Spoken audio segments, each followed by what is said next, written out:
Election की बात कर लेते हैं। गुज़श्ता रोज़ इलेक्शन हुआ है, बड़ी तवक्कुआत थी, बड़ी उम्मीदें थी और ना ही अब हम देख रहे हैं कि शेर धाड़ा है ना तीर चला है। आज़ाद कश्मीर में बल्ला घूमता हुआ हमें नजर आया। बिल्कुल ऐसी आज़ाद कश्मीर इलेक्शन में पीटीआई ने वाज़े अक्सरियत से मैदान मार लिया। पीपल्स पार्टी की बात करें और नून लीग की बात करें तो जितने दावे उनकी तरफ से किए गए थे वो तमाम दावे हमें धरे के धरे रह गए और आज़ाद जम्मू कश्मीर में कानून साज असम्बली के 45 हल्कों में वोट डाले गए। अच्छा, अभी तक की जो इत्तलात हैं गैर सरकारी गैर हतमी ये नताइज हैं और 25 जो नशिस्तें हैं वो पाकिस्तान तहरीक इंसाफ ने हासिल कर ली हैं। इसका मतलब यह है कि सादा अक्सरियत पाकिस्तान तहरीक इंसाफ को हासिल कर चुकी है, यानी वज़ीर आज़म जो होगा वो पाकिस्तान तहरीक इंसाफ का होगा। अब कोई मुश्किल नहीं है हुकूमत बनाने में, अब हुकूमत पाकिस्तान तहरीक इंसाफ ही बना रही है। अच्छा, बिल्कुल ऐसे ही हम तो दूसरे अगर बात करें पीपल्स पार्टी की, उन्होंने 9 बनाए, 9 उनकी सीट्स हैं और उसके अलावा नून लीग की बात करें तो सिर्फ 6 उन्होंने जो है सीटों पर मैदान में दूसरे नंबर पर पीपल्स पार्टी जो है पीपल्स पार्टी है। जिस तरह से नून लीग की तरफ से दावे तो किए जाते थे लेकिन उस तरह से रिजल्ट नहीं देखा। जबकि पाकिस्तान के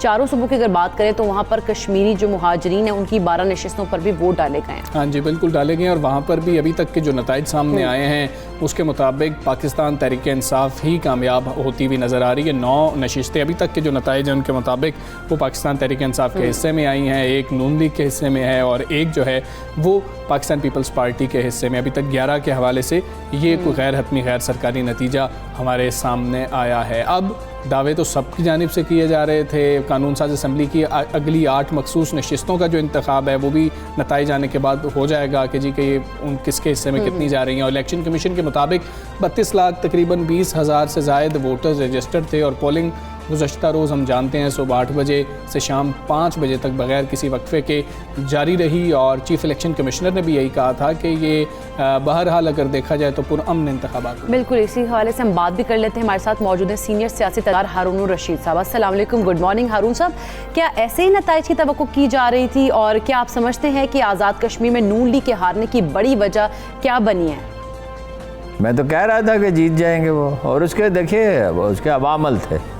एक तो हमेशा गिलगित बल्तिस्तान और कश्मीर मरकज़ के साथ जाते हैं, लेकिन सबसे बड़ा फैक्टर इस दफ़ा ये भी था कि नवाज नून लीग की भारत नवाजी से बहुत शाकी थे और आखिर मरियम ने कोई बात नहीं की पूरी इंतखाबी मुहिम में मोदी के ख़िलाफ़, उस बर्बरियत के ख़िलाफ़, जुल्म और सफाके के ख़िलाफ़ जो मकबूजा कश्मीर में है वो इमरान खान पे फोकस किए रहे। अपना कोई कारनामा नहीं गिना कि 5 साल में उन्होंने क्या काम किया है, तो उसको जीतना ही था। इसमें कोई तज्जुब की तो कोई बात ही नहीं है। मेरा तो ख्याल है कि अगर टिकटें ठीक दी जाती, सोच समझ के दी जाती तो 2-4 सीटें और ले लेते। बिल्कुल ठीक है। अरुण साहब ये बताइए, क्या हमेशा की तरह यही समझा जाए कि सिर्फ वफाक की पार्टी को वोट मिला या तहरीक इंसाफ और इमरान खान के कश्मीर के हवाले से जो नज़रिए क्या है, जो सोच है उसको भी वोट मिला है, या कुछ और अवामिल भी आप समझते हैं शामिल है?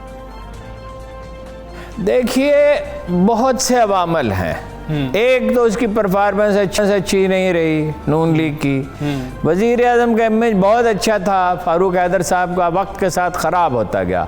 उनका इमेज था एक कलीन आदमी का, दलेर आदमी का। ना वो दलेर आदमी का इमेज रहा ना कलीन आदमी का इमेज रहा। तरक्याती काम हुए नहीं। गैलप के सर्वे में कहा गया है कि सड़कें टूटी फूटी सबसे बड़ा मसला है, पीने के साफ पानी का मसला है। दूर दराज छोटे छोटे देहात हैं, घर जो हैं पहाड़ियों पर बने हुए हैं, पीने का पानी एक दर्द सर है। फिर इमरान खान साहब ने एक बहुत यानी जो मंशूर पेश किया चंद नुकात पे मुश्तमिल है। किसानों को इंटरेस्ट फ्री सूद के बगैर कर्जे, कामयाब पाकिस्तान प्रोग्राम के तहत बेरोज़गारों को कर्जे, हर ख़ानदान में एक फ़र्द की टेक्निकल तालीम। अब ये वादे वो पूरे करते हैं या नहीं करते? अच्छा, हेल्थ कार्ड और इसके अलावा बहुत सी चीज़। लेकिन सबसे बढ़कर ये कि उन्होंने मकबूजा कश्मीर में जो मज़ालिम हुए हैं उस पर खुलकर बात की। मरियम को तो ये तौफीक ही नहीं हुई।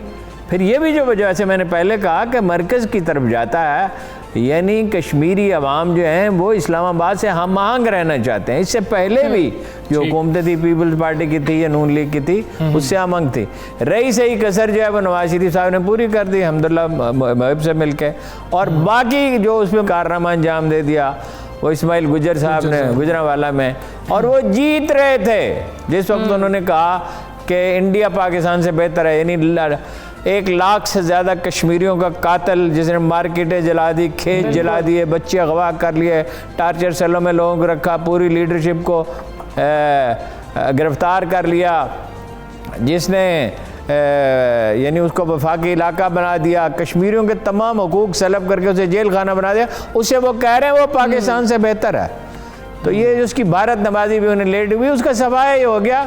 और मेरा ख्याल है कि नून लीग जिस राह पे चल निकली है, नवाज शरीफ साहब और मरीम नवाज राह पे चल निकले, नून लीग का शायद मुस्तकिल तौर पे सफाया हो अच्छा जाए। हारून साहब, अब जब आज़ाद कश्मीर में तहरीक इंसाफी हुकूमत बनने जा रही है तो इसका कश्मीर कॉस को कितना फ़ायदा होगा?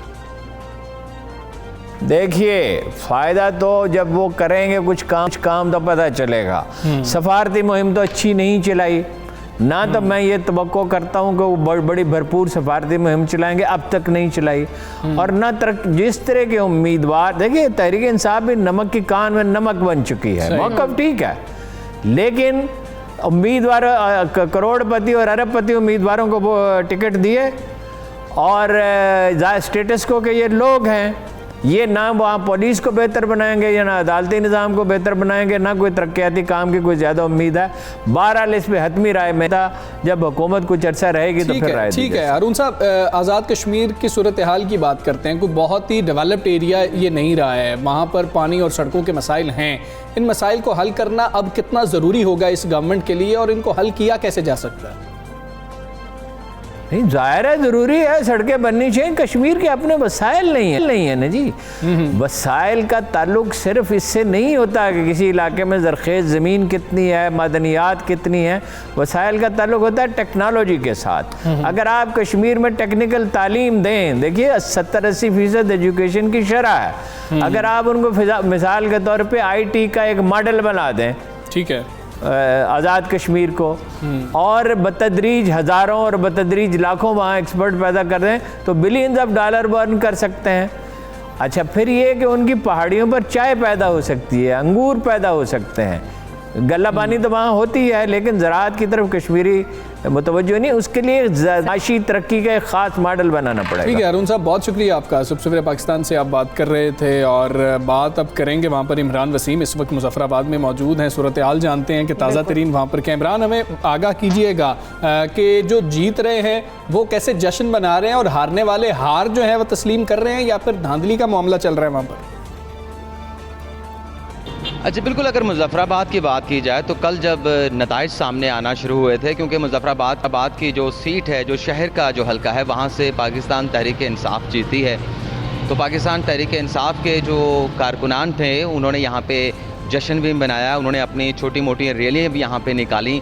और जब नताइज आना शुरू हुए थे, जिस हल्के से नून लीग के उम्मीदवार जीत रहे थे, तो वहाँ पर नून लीग के जो है वो जिस पोलिंग स्टेशन की मैं बात कर रहा हूँ, जिस पोलिंग स्टेशन से नून लीग के उम्मीदवार जीत रहे थे, वहाँ पर उनके जो कारकुनान थे वो जश्न मना रहे थे, और जहाँ से PTI के पोलिंग स्टेशन से वो जीत रहे थे तो वो जश्न मना रहे थे। तो ये एक मिक्स जो है वो यहाँ पर जश्न चल रहा था। लेकिन जब हतमी नतीजा मुज़फ्फराबाद LA 29 का आया, तो फिर PTI वालों ने भरपूर जश्न मनाया, क्योंकि उनकी जो जीत थी गैर सरकारी, गैर हतमी नताइज के मुताबिक वो यकीनी हो चुकी थी।